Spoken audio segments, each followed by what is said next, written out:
Right, let's bring in the SABC News reporter Lopang Alamu, who's been covering the story throughout the course of the day. Lopang, a very good evening to you. Emotions very high as community members woke up to the devastating news. And of course, the family members of Lotering have also expressed their grief and serious concerns about safety. Good evening, Mpho. Definitely. One of the most sensitive things we noticed today was the shock as the family arrived. We arrived there before them as the media, and most of the community members were there already this morning. So they woke up not knowing what had happened to their loved one this morning when they were not informed by the cops, but a neighbor of theirs. This is them now telling us what happened since the demise of their loved one, that they woke up this morning and later found out from members of the community, specifically their neighbor, to say, this is what happened to your loved one. We heard gunshots last night, but the rumors are that this is your father, this is your sister, your brother rather, and your husband. And that is when they rushed to the scene. So they had no idea what had happened last night. But they also did mention, as we spoke to the sister earlier, who said, we did hear the gunshots, but as always, we thought he'd return home. And of course, just trying to get to the bottom of how this transpired. We know that police, a crossfire, a shootout ensued. Talk to us about what is under the scope of the police as they now are investigating a murder case.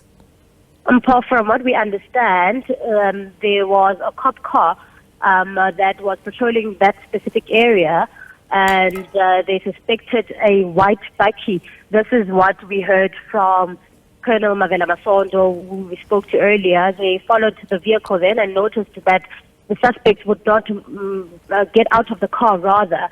A chase ensued, which led them to that specific area. And we understand that is their place of residence. That's where you'll find a lot of illegal miners, from what we understand. And a shootout ensued thereafter as the suspects shot at the police, who then returned fire.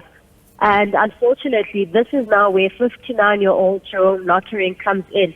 The police believe that he was a victim of a stray bullet. So he was innocent in this case, but unfortunately, he lost his life during the shootout. The area is quite dark. It's an informal settlement. So service delivery is quite difficult at this stage. They have no lights. They have no street lights. And they're very close to the main reef road, but it's also dark itself. This means that there's poor visibility. And as the residents ran for their lives upon hearing the shootout, the gunshots rather, they would have not noticed that there was actually someone laying there. So it's not much of a field, but it's an open space, quite sandy, and it was quite difficult to notice that there was actually someone who was injured in this crossfire. And certain questions now arise. Did the police not come and sweep the area thereafter? What happened after the shootout is the question that the community is asking themselves, because then Jerome Lotering was then discovered by a passerby in the morning, in the early hours of this morning, who then alerted the police. So as you and I speak this evening, I mean, what is the latest? As you mentioned, the issue around poor visibility and, of course, illegal mining, again, coming to the fore, highlighting some serious challenges when it comes to crime in the area. Paul, there was a point where we were standing at an area where the local councillor mentioned that we're actually standing on top of the area where there is an underground gas tunnel. So that is quite dangerous. At this point, there should be no one living in that specific area.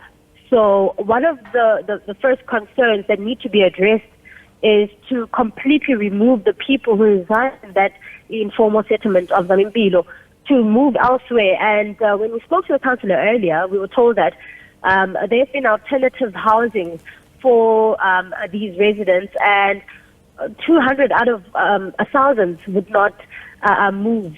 So only 200 of those who were offered the housing actually moved out of that specific area.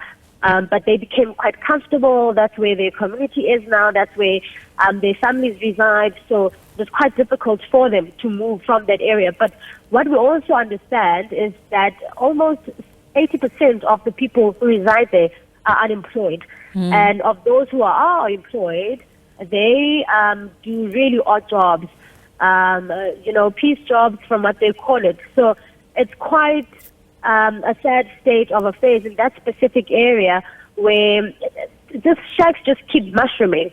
You remove one today, there's another one tomorrow. Yeah. So it seems as though more engagement is needed between the leaders of that community as well as the government to try, the local government in this case, to try and convince the people of that area to say, listen, this is not a safe space. And the pressure, from what we understand from that underground gas tunnel, especially because of the illegal mining, could cause havoc and people could definitely lose their lives. Yeah. Thank you very much. Perhaps let's leave it there for now. SABC News reporter Lopang Alamu giving us a sense of the latest when it comes to the Zamimpilo informal settlement near Riverlea.